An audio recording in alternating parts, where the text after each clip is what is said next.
प्यारे बच्चों, तलपट एवं अशुद्धियों का शोधन chapter number 6 class 11th accountancy लेखा शास्त्र का मैं आपको पढ़ा रहा हूँ। पार्ट 1 में मैंने आपको बताया तलपट, उसका अर्थ, उसकी विधियाँ। आज मैं आपको अशुद्धियों के वर्गीकरण के बारे में बताने वाला हूँ। हमने बात की थी कि तलपट के नाम पक्ष और जमा पक्ष का योग का अगर मिलान नहीं हो पाता है तो हमें मान लेते हैं कि तलपट में कहीं ना कहीं हमसे कोई अशुद्धि हुई है। उस अशुद्धि को क्या कहते हैं, कौन से शुद्धि हुई है और अशुद्धि का कैसे किया जाता सुधार, पढ़ेंगे हम इस वीडियो में। तो शुरू करते हैं अशुद्धियों का वर्गीकरण। चलिए सबसे पहले बात करते हैं अशुद्धियों के वर्गीकरण के लिए। अशुद्धियों को प्रकृति के आधार पर अशुद्धियों को निम्न 4 वर्गों में बांटा गया है। प्रकृति के आधार पर अशुद्धियों को 4 भागों में बांटा गया है। पहला लेख अशुद्धि, दूसरा लोप अशुद्धि, तीसरा क्षतिपूरक अशुद्धि और चौथा सैद्धांतिक अशुद्धि। अशुद्धियाँ 4 प्रकार की हो सकती है। लेख अशुद्धि, ये ऐसी अशुद्धियाँ हैं जो कि लेन देन की गलत खतौनी, खातों के गलत योग अथवा गलत शेष, सहायक बहियों के गलत योग, प्रारंभिक लेखा पुस्तकों में गलत अभिलेखन इत्यादि से होती है। लेख अशुद्धि का तात्पर्य है कि हमसे हुई है रिकॉर्डिंग यानी लिखते वक्त गलती। जिस समय हम खातों का व्यवहारों का खातों में प्रदर्शन कर रहे थे तब हुई है गलती, या तो गलत खतौनी कर दी गई हो या गलत योग लगा लिया हो, गलत शेष निकाल लिया हो। सहायक बहियाँ क्रय पुस्तक, विक्रय पुस्तक, क्रय वापसी, विक्रय वापसी का योग गलत लगा लिया हो। प्रारंभिक लेखे की पुस्तक जर्नल प्रविष्टि में गलत अभिलेखन हो गया हो, लिखा गया हो, तो वो कहलाएगी लेख अशुद्धि। उदाहरण के लिए राजेश ट्रेडर्स ने प्रीतपाल ट्रेडर्स को 25,000 रुपये का भुगतान किया। भुगतान यहाँ राजेश ट्रेडर्स ने किया है, किसको? प्रीतपाल ट्रेडर्स को। इस लेन देन का रोकड़ बही में सही अभिलेखन हो गया। जब हमने कैश बुक बनाई तो हमने सही प्रविष्टि कर दी, परंतु खाता बही में खतौनी करते समय प्रीतपाल ट्रेडर्स के खाते में 2500 रुपये लिखे गए। माल का भुगतान 25,000 रुपये का किया गया, लेकिन प्रविष्टि करते समय रोकड़ बही में तो हमने सही प्रविष्टि की, पर खाता बही में हो गई हमसे गलत राशि से प्रविष्टि, तो ये कहलाएगी लेख अशुद्धि। अर्थात हम कह सकते हैं ये अशुद्धि लिपिक अशुद्धि है। ऐसी अशुद्धियाँ तलपट में प्रतिबिंबित हो जाती है, यानी इन अशुद्धियों का पता तलपट में लग जाता है। यदि तलपट का मिलान नहीं होता है तो अंक गणितीय जो हमारी अशुद्धि हुई है उसे हम खोज लेते हैं। चलते हैं दूसरी अशुद्धि, लोप अशुद्धि। लोप अशुद्धि प्रारंभिक लेखे की बही में अभिलेखन के समय अथवा खाता बही में खतौनी के समय हो जाती है। ये 2 प्रकार की, पूर्ण लोप या आंशिक लोप। लोप यानी खो जाना, यानी भूल जाना। पूर्ण लोप कोई प्रविष्टि जिसका आपने पूरा का पूरा लेखा ही नहीं किया है। आंशिक लोप जब आपने कुछ पक्ष में लेखा कर दिया और कुछ में नहीं किया। जब कोई लेन देन पुस्तकों बहियों में प्रविष्ट होने से पूरी तरह रह जाता है, यानी हमने उस लेन देन या उस व्यवहार को पुस्तकों में दर्ज ही नहीं किया है, तो ऐसी अशुद्धि पूर्ण लोप अशुद्धि कहलाती है। मोहन को की गई 10,000 रुपये की उधार विक्रय की प्रविष्टि विक्रय बही में नहीं हुई, तो ये अशुद्धि पूर्ण लोप अशुद्धि कहलाएगी, क्योंकि हमने इसको विक्रय बही में दर्ज ही नहीं किया। जब एक लेन देन की प्रविष्टि बहियों में होने से आंशिक रूप से रह जाती है, ऐसी अशुद्धि आंशिक लोप अशुद्धि होती है। उधार विक्रय की प्रविष्टि विक्रय बही में तो कर दी, लेकिन मोहन के खाते में इसकी प्रविष्टि नहीं की, तो हो जाएगी आंशिक लोप अशुद्धि। पूरी की पूरी प्रविष्टि पुस्तकों में दर्ज होने से रह जाए, पूर्ण लोप प्रविष्टि, और जब उस प्रविष्टि का एक भाग दर्ज हो जाए और दूसरा भाग दर्ज ना हो, आंशिक लोप अशुद्धि। सैद्धांतिक अशुद्धि, लेखांकन प्रविष्टियां सामान्यतया मान्य लेखांकन सिद्धांतों पर GAAP पर आधारित होती है। यदि इन सिद्धांतों में से किसी का उल्लंघन हो, उन्हें अनदेखा कर दिया जाए, तो इसका परिणाम स्वरूप उत्पन्न हुई अशुद्धि सैद्धांतिक अशुद्धि कहलाएगी। यानी आपके जो GAAP यानी लेखांकन सिद्धांत हैं, उन लेखांकन सिद्धांतों का प्रयोग न करना, उन्हें भूल जाना कहलाती है सैद्धांतिक अशुद्धि। सैद्धांतिक अशुद्धि पूंजीगत, आयगत, व्यय अथवा प्राप्ति के गलत वर्गीकरण के कारण हो सकती है। यह अत्यंत महत्वपूर्ण है कि इसका प्रभाव वित्तीय विवरणों पर पड़ता है। अगर आपका कोई भी सैद्धांतिक अशुद्धि व्यवहार में हो जाती है तो वह वित्तीय विवरणों को प्रभावित करेगी। इसलिए इस अशुद्धि का होना और उसका जांच लगाना आवश्यक है। क्षतिपूरक अशुद्धि, जैसा कि नाम से पता लग रहा है, क्षतिपूरक, जब एक अशुद्धि की क्षति की पूर्ति दूसरी अशुद्धि के द्वारा कर दी जाए। जब दो या दो से अधिक अशुद्धियां इस प्रकार होती है कि इनका शुद्ध प्रभाव नाम पक्ष और जमा पक्ष में नहीं पड़ता, ऐसी शुद्धियां क्षतिपूरक अशुद्धि कहलाती है और ये तलपट के मिलान को प्रभावित भी नहीं करती। यानी एक अशुद्धि ने दूसरी अशुद्धि के प्रभाव को छिपा दिया हो, एक अशुद्धि से जो गलती हुई है वो दूसरी गलती के हो जाने से छुप गया हो, वो कहलाती है क्षतिपूरक अशुद्धि और ये तलपट को प्रभावित नहीं करती है। अशुद्धियों को कैसे ज्ञात किया जाता है? यदि तलपट का मिलान नहीं हो पाता है तो लेखाकार को अशुद्धियों ढूंढने के लिए निम्नलिखित कदम उठाने चाहिए। सबसे पहले तलपट के नाम पक्ष और जमा पक्ष के योग को दोबारा जांचना। जब आपको पता लगा कि तलपट का नाम पक्ष और जमा पक्ष का योग बराबर नहीं आया है तो आप सर्वप्रथम तलपट के नाम और जमा पक्ष के योग की दोबारा जांच करेंगे। तलपट में दर्शाए गए खाते के शीर्षक और राशि की खाता बही में दर्शाए गए खाते के शीर्षक और राशि से तुलना करना। आपने जो राशि जो खाता तलपट में दिखाया है वही खाता बही में उतनी राशि से है, इस चीज का पता लगाना चाहिए ताकि राशि में अंतर या एक खाते के लोप हो जाने की लोप अशुद्धि का पता लगाया जा सके। वर्तमान वर्ष के तलपट की गत वर्ष के तलपट से तुलना करना, जिससे सम्मिलित किए गए या निकाले गए खातों की जांच की जा सके। पता लगे कि कोई खाता अंतिम वर्ष में था तलपट में लेकिन इस वर्ष में नहीं है, तो क्यों नहीं है उसका रीजन हम पता लगाएंगे। या कहीं ऐसा तो नहीं हमने इस वर्ष उस खाते की प्रविष्टि करना ही भूल गए हो। तो ये भी देखें कि क्या राशि में अधिक अंतर है जिसकी न तो आशा की जाती है और न ही बताया गया है। पिछले वर्ष से इस वर्ष की तुलना की जाती है कि कहीं कोई खाता छूट तो नहीं गया है या अधिक तो नहीं लिखा गया है या उनकी राशि ज़्यादा तो नहीं है।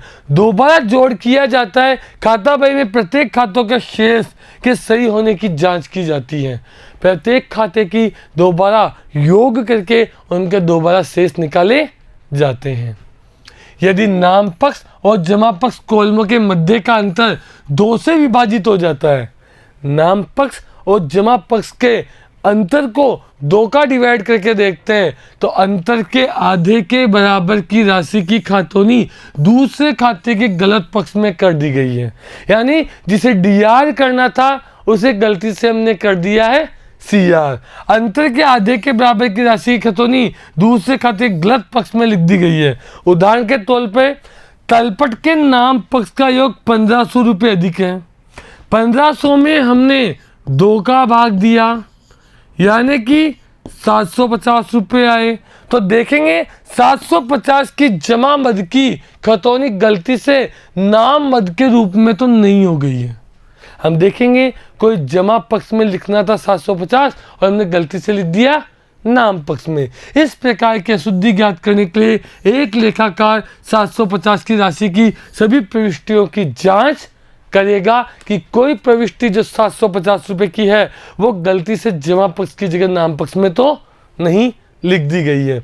अगर खाते की लुप्तता को भी दर्शाता है। ऊपर बताए गए 1500 रुपये का अंतर इसलिए भी हो सकता है कि उस राशि की जमा पक्ष की ओर खतौनी लुप्त हो, अतः लेखाकार 1500 रुपये वाली की सभी मदों की भी जांच करें। हो सकता है हमने व्यवहार में ऐसे 1500 रुपये के व्यवहार को पुस्तकों में दर्ज ही नहीं किया हो। अगर 2 का भाग देंगे तो 750 रुपये वाली जितनी भी प्रविष्टियों को चेक करेंगे कि कोई प्रविष्टि जमा पक्ष से नाम पक्ष में तो नहीं लिख दी गई है, और 1500 रुपये वाली प्रविष्टियों को भी चेक करेंगे कि कोई प्रविष्टि जो लुप्त हो चुकी है उसको हमने दर्ज नहीं किया हो। यदि अंतर 9 से गुणात्मक या 9 से विभाजित हो जाता है, 9 से गुणा किया जा सकता हो या 9 का भाग दिया जा सकता हो, तो गलत अंकों के क्रम बदलने के कारण ऐसा होता है। जैसे कि लिखना था 459 लेकिन हमने कितना लिख दिया 954, यहाँ अंतर बदल गया है। 9 पहले था बाद में आ गया है, 5 बाद में था पहले आ गया, यानी आपने यहाँ पर व्यवहार को जो अंक थे वो अंक परिवर्तन हो गए हैं। तो तलपट में नाम योग एवं जमा के योग से 495 रुपये से अधिक होगा और ये अंतर 9 से विभाजित होगा, यानी 9 से विभाजित करने पर हमें पता लग जाएगा कि ये जो अशुद्धि है ये अंक परिवर्तन की अशुद्धि है।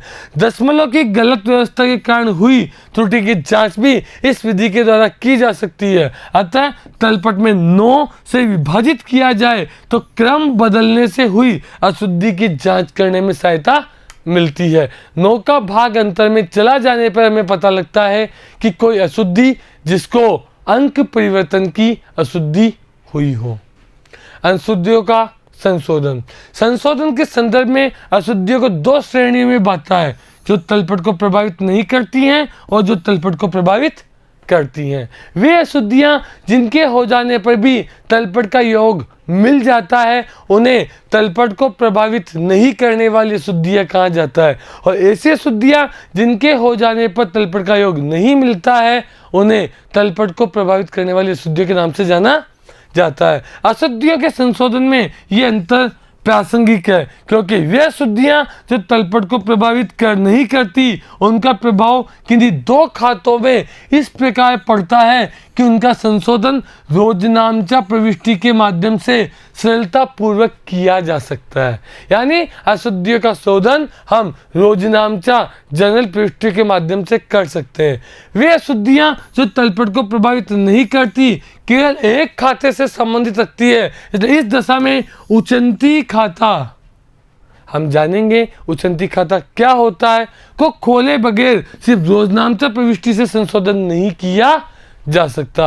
यानी जो द्विपक्षीय अशुद्धियां हैं जो 2 खातों को प्रभावित करती है उनके लिए हम रोजनामचा प्रविष्टियां सामान्यतया कर सकते हैं, लेकिन एक पक्षीय प्रविष्टियों के लिए रोजनामचा में हमें उचंती खाता खोलना होगा। ऐसे अशुद्धियों का संशोधन शून्यतम प्रविष्टियों द्वारा किया जाता है। अशुद्धियां जो तलपट को प्रभावित नहीं करती, ऐसी अशुद्धियां जो 2 या 2 से अधिक खातों में होती है इन्हें द्विपक्षीय अशुद्धियों के नाम से भी जाना जाता है। ये खातों को सही नाम और जमा पक्ष को दर्शाते हुए एक रोजनामचा प्रविष्टि द्वारा संशोधित की जाती है। ये प्रविष्टियां जो 2 खातों को प्रभावित करती है, 2 पक्षों को प्रभावित करती है, रोजनामचा प्रविष्टि द्वारा इनका शोधन किया जा सकता है। तलपट को प्रभावित करने वाली अशुद्धियां, ये प्रविष्टियां केवल एक ही खाते में होती हैं। इनको उचंती खाते के सहायता से एक रोजनामचा प्रविष्टि करके इनका संशोधन किया जाता है। योग की अशुद्धि, योग को आगे ले जाने में की गई अशुद्धि, योग को आगे ले जाने में की गई शुद्धि, शेष की शुद्धि, खाते का गलत राशि में खतौनी, गलत पक्ष में खतौनी करना आदि एक पक्षीय अशुद्धि है, और इन अशुद्धियों का सुधार उचंती खाते के माध्यम से किया जाता है। उचंती खाता एक पक्षीय अशुद्धियों के विद्यमान होने के कारण जब आपकी पुस्तकों में एक पक्षीय अशुद्धियां है तो तलपट का मिलान नहीं होता है। तो लेखाकार को लेखांकन प्रक्रिया आगे बढ़ानी पड़ती है। लेखाकार अपने तलपट का मिलान करने के लिए अंतर की राशि को तलपट के कमी वाले पक्ष में उचंती खाते यानी कि सस्पेंस अकाउंट के रूप में लिख देता है। कभी कभी आपके तलपट का जो योग है वो बराबर नहीं आता और आपको अपने अंतिम खातों को बनाने की जल्दी रहती है। लेखांकन प्रक्रिया को आगे बढ़ाने के उद्देश्य से लेखापाल उस अंतर की राशि को जिस पक्ष में कमी आई है उस पक्ष में सस्पेंस अकाउंट खोलकर उचंती खाता खोलकर लिख देता है ताकि तलपट का मिलान हो जाए और अंतिम खाते तैयार कर लिए जाए। चलिए, एक पक्षियों का अशुद्धियों का शोधन करते समय ध्यान रखने वाली बातें। अशुद्धि से प्रभावित खाते का पता लगाया जाना चाहिए। कौन सा खाता प्रभावित हुआ है? प्रभावित खाते में अधिक नाम जमा या कम नाम जमा की राशि ज्ञात की जाए। कहीं हमने अधिक राशि से प्रविष्टि तो नहीं कर दी, कहीं कम राशि से प्रविष्टि तो नहीं कर दी। अशुद्धि के परिणाम स्वरूप प्रभावित खाता अधिक नाम कम जमा लिखा गया है तो खाते को अधिक नाम व कम जमा राशि से जमा करना होगा, यानी इसकी प्रविष्टि करनी होगी। इसी प्रकार अधिक जमा या कम नाम लिखा गया है तो खाते को अधिक जमा अथवा कम नाम राशि से नाम करना होगा। स्थिति के अनुसार उचंती खाते को नाम पक्ष में या जमा में लिखकर रोजनामचा प्रविष्टि तैयार की जाती है। चलिए बच्चों, आगामी लेखांकन वर्षों में अशुद्धियों का शोधन। ये जो अशुद्धियों का शोधन था ये चालू वर्ष में है। आगामी लेखांकन वर्ष अगले वर्ष वित्तीय ऋणों को तैयार करने से पूर्व यदि कुछ ऐसी अशुद्धियां विद्यमान हैं जिन्हें संशोधित नहीं किया जा सका तो इस दशा में उचंती खाता बंद नहीं होगा। उसका शेष आगामी लेखांकन वर्ष में आगे ले जाया जाएगा। अगले वर्ष जब इन अशुद्धियों का संशोधन किया जाएगा तब संशोधित अशुद्धियों के प्रभाव से लाभ हानि समायोजन खाता बनाया जाएगा और आगामी वर्ष का आय विवरण प्रभावित न हो इसके बारे में आप लेखा शास्त्र उच्च शिक्षा के स्तर पर जान पाएंगे। यानी ये जो विधि है आगामी लेखांकन वर्ष में अशुद्धियों का शोधन ये हम आगे आने वाले वर्षों में सेकेंड ईयर फाइनल ईयर में पढ़ पाएंगे। तो यहाँ हम एक पक्षीय और द्विपक्षीय अशुद्धियों के शोधन की बात करेंगे। तो प्यारे बच्चों, शुरू करते हैं अशुद्धियों का शोधन। पहला प्रश्न है आपके सामने। प्रश्न है, निम्न अशुद्धियों का संशोधन करें। रघु से किए गए 20,000 रुपये का उधार करें। हमने रघु से 20,000 रुपये का उधार माल खरीदा है तो जर्नल एंट्री क्या बनेगी?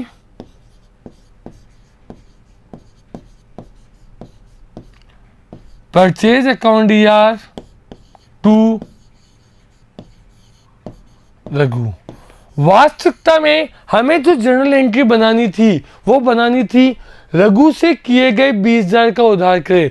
20,000 रुपये का हमने उधार माल खरीदा है और उधार माल खरीदने का मतलब है purchase account ER to Raghu, इसकी प्रविष्टि हमें करनी है। अब हमें अलग अलग विकल्प दिए हुए हैं और देखना है कि क्या हमसे अशुद्धियाँ हुई है और कैसे करनी है उन अशुद्धियों का सुधार। सबसे पहले लिखा है अभिलेखन ही नहीं किया गया। यदि आपने किसी लेखा प्रविष्टि का अभिलेखन यानी प्रविष्टि नहीं की है तो उसका सुधार करने के लिए आपको क्या करना होगा? उसकी प्रविष्टि कर देनी होगी। Purchase account ER to Raghu account 20,000 number 1। क्योंकि आपने इस व्यवहार का लेखा ही नहीं किया है तो आपको इस व्यवहार का लेखा कर देना चाहिए। Purchase account ER to Raghu. दूसरा लिखा हुआ है लेखा 10,000 से कर दिया। जब माल 20,000 का खरीदा है तो लेखा 10,000 से करोगे, यानी कि गलती कम अमाउंट से कर दी, कम से कर दी तो वैसे के वैसे ही। Purchase account ER to Raghu. भाई 20,000 से एंट्री करनी थी, 10,000 से कर दी तो 10,000 से और कर दो। 20,000 की प्रविष्टि करनी थी, 10,000 से ही की तो 10,000 से और कर दो। तीसरा, अभिलेखन 25,000 से कर दिया। भाई करना तो 20,000 से था, लेकिन 25,000 5,000 से ज्यादा कर दिया, और 5,000 से ज्यादा कर दिया तो ऑपोजिट हो जाएगा काम। Raghu account debit to purchase account, opposite हो जाएगा काम जब आपने ज्यादा मूल्य से प्रविष्टि कर दी। प्रविष्टि नहीं की, कर दो। कम मूल्य से प्रविष्टि की, एज इट इज रहने दो। अगर प्रविष्टि आपने ज्यादा मूल्य से कर दी तो आपकी प्रविष्टि क्या हो जाएगी, उल्टी हो जाएगी, ताकि आप उन प्रविष्टि का प्रभाव खत्म कर सके। की खतौनी उसके खाते में नहीं की, किसके खाते में, रघु के खाते में, यानी एक पक्षीय शुद्धि। हमने रघु के खाते में प्रविष्टि नहीं की, यानी टू रघु करना हम भूल गए। तो हमने पढ़ा है जब एक प्रविष्टि होती है, एक खाता होता है प्रभावित, तो वहां पे सस्पेंस अकाउंट खोला जाता है। इसलिए यहाँ पर रघु के खाते में खतौनी नहीं की। रघु होता था सीआर, हमने सीआर कर दिया, पर डीआर किसको करे, सस्पेंस को।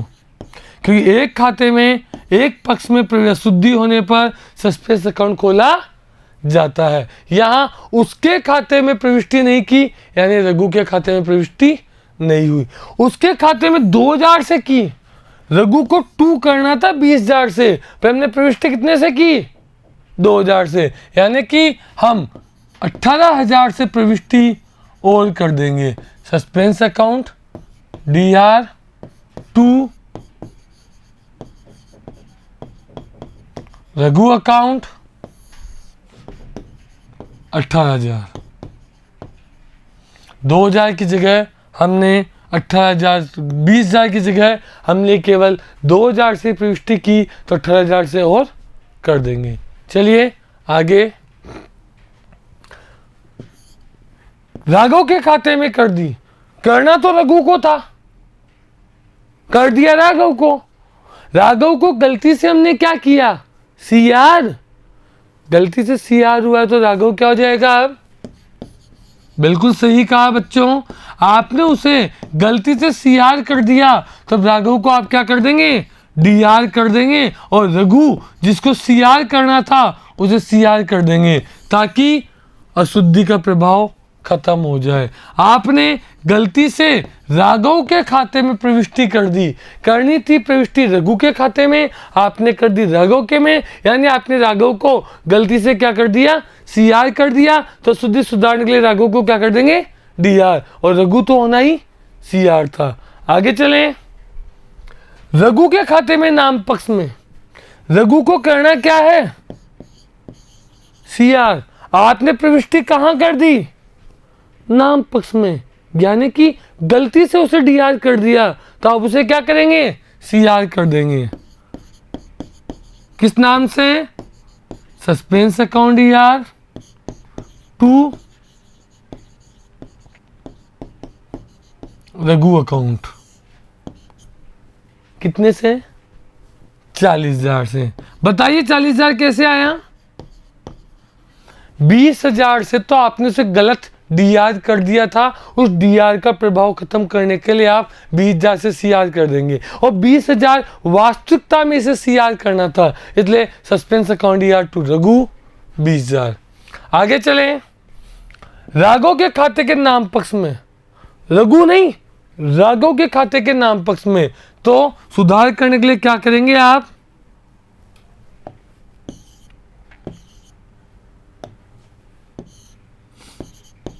सस्पेंस अकाउंट डीआर,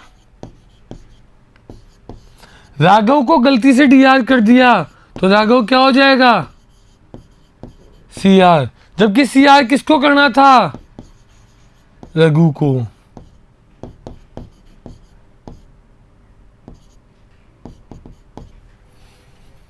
$40,000, 20,000, 20,000, आपको राघव को करना था सीआर, रघु को करना था CR और राघव को आपने कर दिया DR। तो राघव को आपने जो गलती से CR DR किया है उससे आप CR कर देंगे। रघु तो होना ही CR है, तो हो जाएगा सस्पेंस अकाउंट DR2 राघव और रघु। और आगे लिखा है विक्रय भाई में अभिलेखन कर दिया। अरे करना किस में है? परचेज में। कर किस में दिया? सेल्स में। तो परचेज को तो DR कर देंगे क्योंकि करना परचेज में था, परचेज अकाउंट DR। कर दिया सेल्स में, सेल्स क्या होता है? CR, तो वो भी क्या हो जाएगा? गलती से किया है DR। और नीचे क्या आ जाएगा? Suspense account. कितना? 20,000, 20,000, 40,000। यानी आपको उसे करना था क्रय बुक में, पर आपने गलती से सेल्स बुक में लिख दिया, तो परचेज DR होना था, कर दिया। सेल्स गलती से CR हो गया, उसे प्रभाव खत्म करने के लिए DR कर देंगे और हो जाएगा 2 सस्पेंस। आगे चलते हैं। 16,000 रुपये की नगद बिक्री। नगद बिक्री यानी आपकी प्रविष्टि होगी cash account DR to sales. Cash account DR to sales की खतौनी विक्रय खाते में नहीं हुई, यानी सेल्स अकाउंट में हमने प्रविष्टि नहीं की। सेल्स अकाउंट में प्रविष्टि नहीं की तो कर देते हैं suspense account DR to sales account. कितना? 16,000, 16,000, क्योंकि आपने उसकी प्रविष्टि विक्रय खाते में नहीं की। विक्रय खाते में 6,000 से कर दी। करनी कितने से थी? 16,000 की कितने से? 6,000। बताया था मैंने कम से प्रविष्टि करो तो वो की वही प्रविष्टि। Suspense account DR to sales. कितने रुपए से और कर देंगे? 10,000 से, क्योंकि करनी आपको 16 से थी और आपने की केवल कितने से? 6 से। कमीशन खाते में कर दी। करना तो था 2 सेल्स।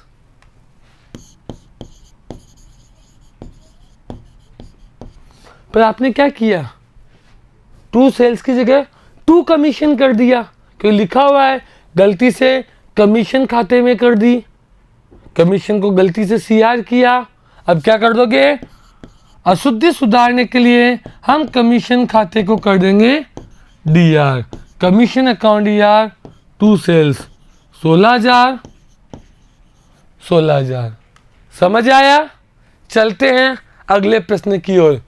मशीन पर अभिलिखित 20,000 रुपये का डेप्रिसिएशन। एंट्री क्या बनेगी? Depreciation account DR to machine. खतौनी ही नहीं की गई। खतौनी नहीं की तो कर दो भैया। डेप्रिसिएशन यानी कि मूल्यह्रास account DR to machine account. कितने रुपए का डेप्रिसिएशन है? 20,000 रुपये का।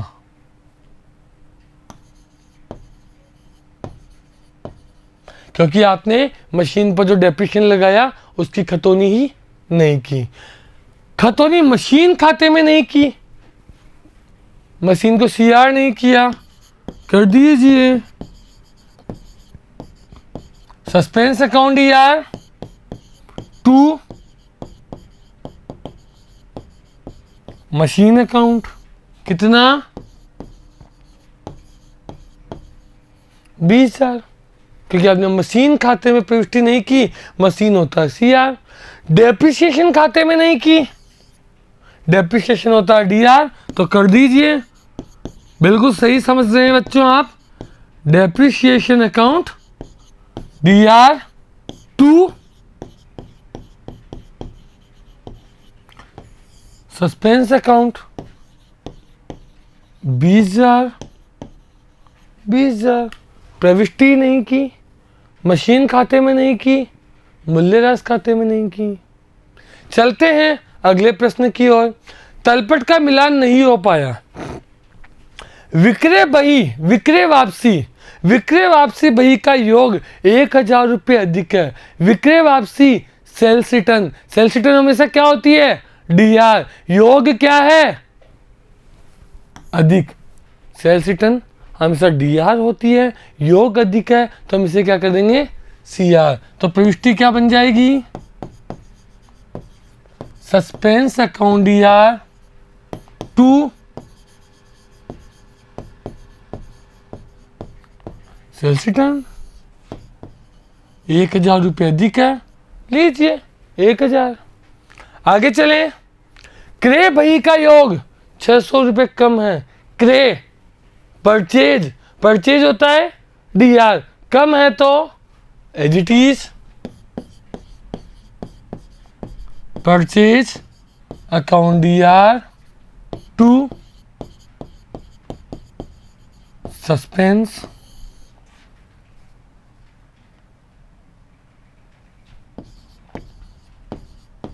यानी कि अगर किसी खाता व्यय का योग अधिक हो तो उसे आप उल्टा कर दें, और जब किसी खाता व्यय का योग कम हो तो उसे एज इट इज रहने दें।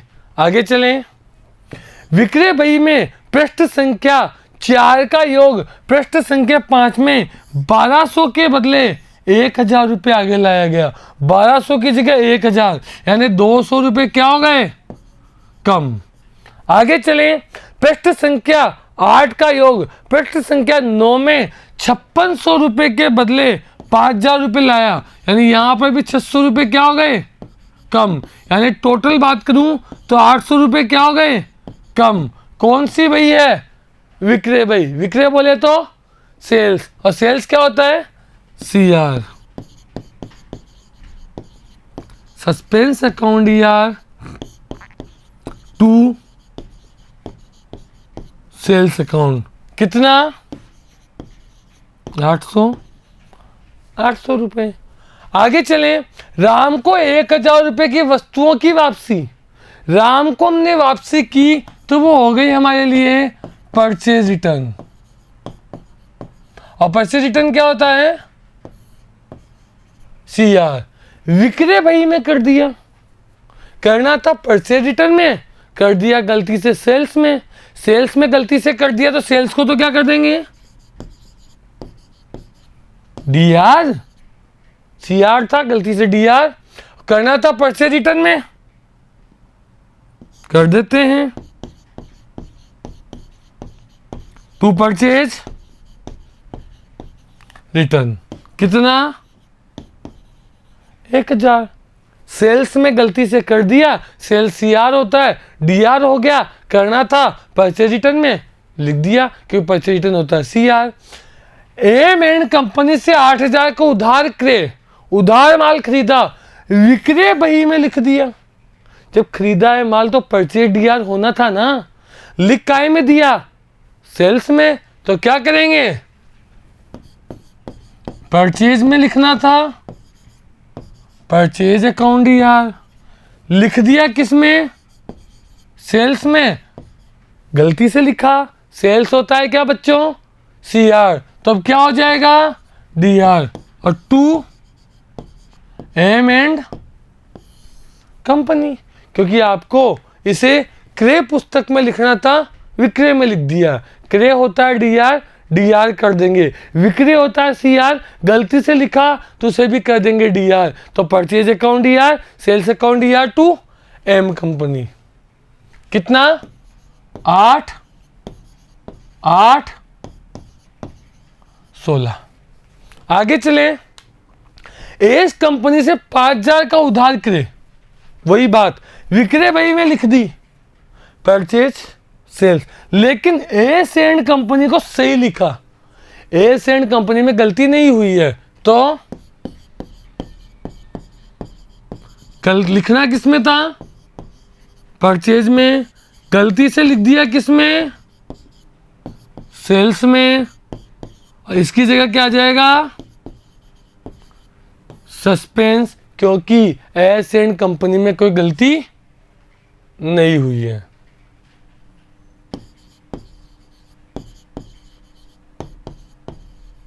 आगे चलें। 2,000 रुपये का वेतन का भुगतान किया, सैलरी अकाउंट डीआर, पर गलती से कर्मचारी के व्यक्तिगत खाते में लिख दिया। अरे जब सैलरी चुकाई है तो आपको डीआर करना था, सैलरी अकाउंट डीआर, और आपने लिख कहाँ दिया? व्यक्तिगत खाते में, पर्सनल अकाउंट में। पर्सनल अकाउंट को गलती से आपने क्या कर दिया? नाम, तो अब क्या हो जाएगा? जमा।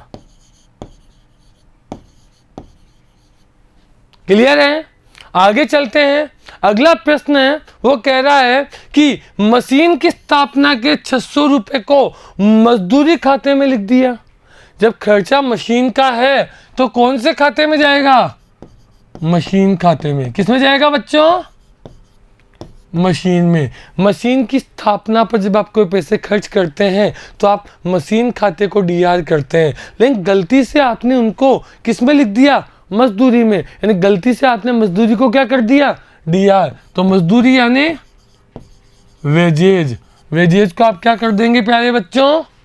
सीआर कर देंगे। चलिए कितने रुपए हैं? 600 रुपए। आगे चलें।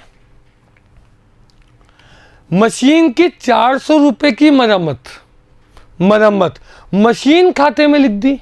मरम्मत को बोलते हैं रिपेयर। आपको जर्नल करनी थी repair account debit to cash, पर आपने मशीन खाते के नाम पक्ष में लिख दी। यानी करना था आपको रिपेयर, ये लीजिए कर दिया, जो करना चाहिए था वो कर दिया। गलती से आपने मशीन में लिख दिया तो मशीन कहाँ जाएगा? सीआर में। मशीन खाते को हम कहाँ ले जाएंगे? सीआर में ले जाएंगे। कितना अमाउंट है?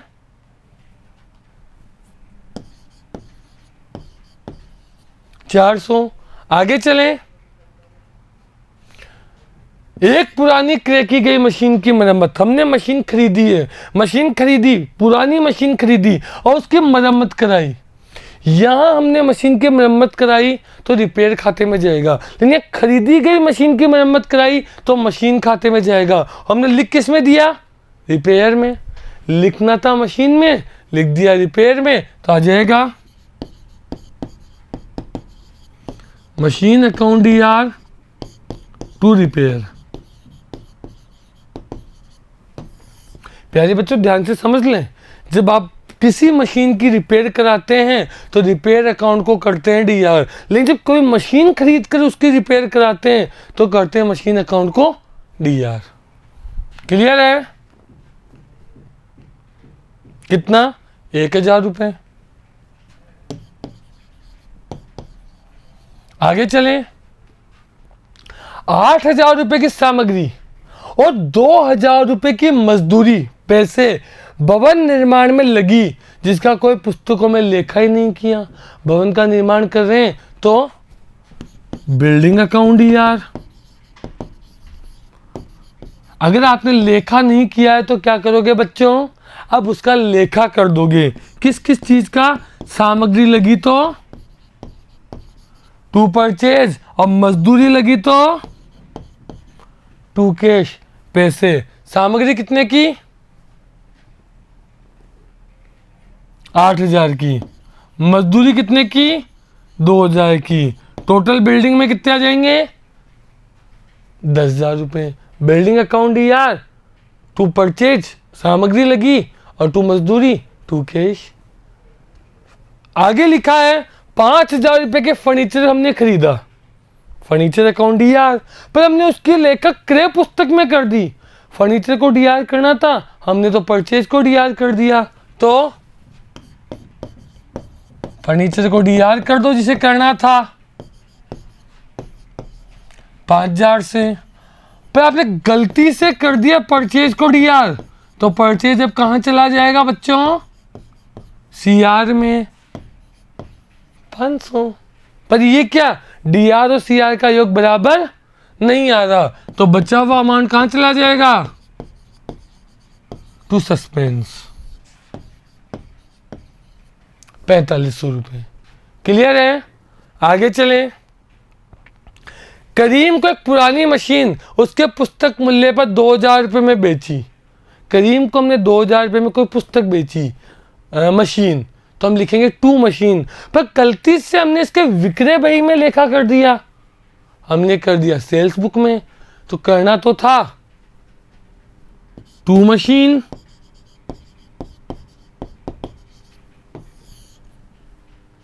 कर दिया सेल्स बुक में, सेल्स को कर दो DR, सेल्स अकाउंट DR, तो जर्नल बन जाएगी sales account DR to machine. आगे चलें, विक्रय वापसी सेल्स रिटर्न का योग गलती से खतौनी विक्रय बही में कर दी, करनी थी, हमने उसकी खतौनी ही नहीं की। विक्रय वापसी यानी सेल्स रिटर्न की हमें प्रविष्टि करनी थी, पर हमने उसे खाता बही में खतौनी नहीं की। सेल्स रिटर्न क्या होता है बच्चों? DR, तो sales return account DR to suspense, कितना? 3000।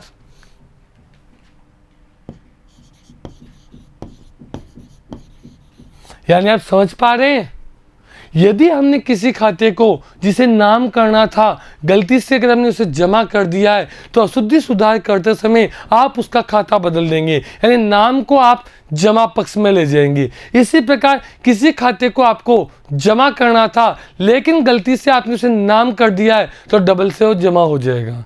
कोई खाता जिसे नाम करना ही नहीं था, अगर उसके आपको प्रभाव को खत्म करना है तो उसे आप नाम पक्ष से जमा पक्ष में ले जाइए। कुछ व्यवहार जिनकी प्रविष्टि आप करने से रह गए हैं, उनकी प्रविष्टि आपने नहीं की है, तो आप उनकी प्रविष्टि करके ऐसे व्यवहारों को अशुद्धि सुधार करेंगे। चलते हैं अगले प्रश्न की ओर। अगले प्रश्न में लिखा हुआ है, मोहित से 4000 नगद प्राप्त हुए और महेश के खाते में 1000 से लिख दिए। प्राप्त हुए हैं मोहित से, लिख दिए महेश के खाते में, तो हमने मोहित से प्राप्त किए हैं तो आ जाएगा मोहित से प्राप्त किया तो टू मोहित। लेकिन हमने क्या किया, गलती से लिख दिया महेश के खाते में, कैश अकाउंट DR टू मोहित, तो हम महेश को कर देंगे DR। लिखने आपको मोहित के खाते में थे, आपने लिए लिख दिए मोहित महेश के में, तो महेश को कितने लिखे हमने? 1000। मोहित में कितने? 4000। ध्यान से देखें तो DR में कम आ रहा है,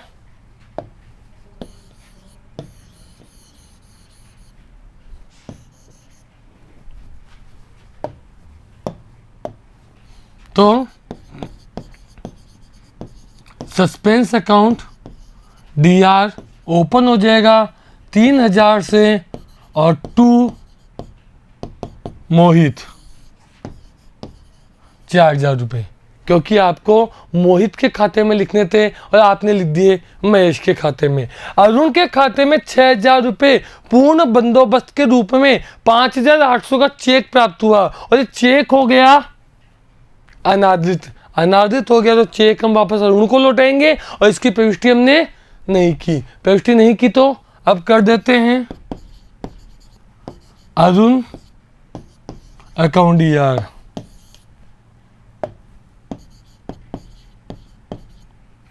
टू चेक लौटा रहे हैं बैंक और साथ ही साथ पूर्ण भुगतान था, इसलिए लिख देंगे डिस्काउंट अलाउ। चेक कितने का था? 5800 का, लौटाना था 6000, प्रविष्टि कर देंगे 200 रुपये के डिस्काउंट से। आगे चलें, खन्ना को प्राप्त 800, खन्ना को 800 रुपये प्राप्त हुए जिनको हमने डूबत ऋण में माना था। डूबत ऋण हमें वापस जब प्राप्त होता है बच्चों तो कहलाता है बैड डेट्स रिकवर। क्या कहलाता है? जब डूबत ऋण हमें वापस प्राप्त होता है, डूबत ऋण यानी जो कोई पैसा हमारा डूब गया हो अगर वो प्राप्त होता है तो कहलाता है बैड डेट्स रिकवर। वो प्राप्त हुआ और हमने उसको खन्ना के पक्ष में लिख दिया, तो हम क्या करेंगे? खन्ना को DR कर देंगे और to bad debts recover account में उसे CR कर देंगे 800 रुपये से। क्लियर है? आगे चलें। मानव को दी गई 5000 की उधार बिक्री टू सेल्स, क्रय बही में 2000 से लिख दी। अरे मानव को माल बेचा है तो जर्नल होनी थी आपकी क्या? मानव अकाउंट DR टू सेल्स, पर आपने इसको कहां लिखा? क्रय बही में। Purchase account DR। मानव को आपने माल बेचा 5000 का, लिखा 2000 से, तो प्रविष्टि कर देंगे 5000 5000 2000, टू में आ जाएगा सस्पेंस अकाउंट 2000। आगे चले।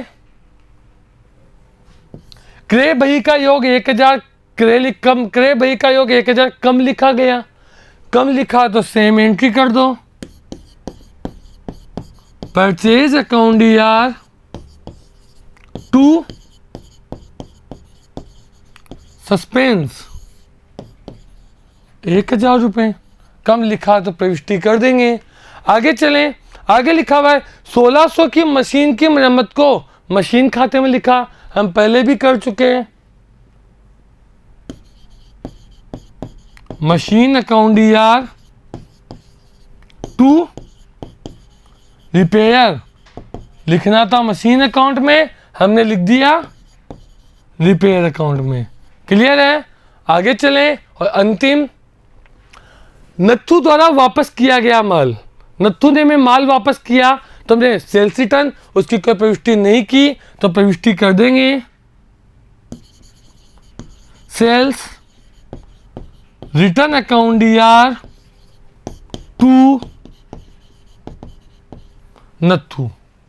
प्यारे बच्चों, तो आपने इस वीडियो में देखा कि कौन कौन सी होती है हमारी अशुद्धियां और अशुद्धियों का सुधार कैसे किया जाता है। यदि किसी व्यवहार का लेखा करने से रह गया हो तो हम उस व्यवहार का लेखा करके इस अशुद्धि का सुधार कर देंगे। यदि किसी व्यवहार को हमने गलती से नाम लिख दिया है तो उसे हम जमा कर देंगे, और जमा कर दिया है तो नाम लिखेंगे। यानी अशुद्धियों का सुधार करते समय सर्वप्रथम आप देखेंगे कि आपने जो गलती की है उसे आप उल्टा कर दो, और जो आपको सही करना था उसे आप सही करते हुए काम करें। तो इस प्रकार आपकी अशुद्धियों का हो जाएगा सुधार। प्यारे बच्चों, ये थे हमारे सभी एग्जाम्पल्स। बने रहिए मिशन ज्ञान के साथ। जल्द ही अगले वीडियो में हम आपके लिए लेकर आएंगे पाठ्य पुस्तक के प्रश्नों को। धन्यवाद।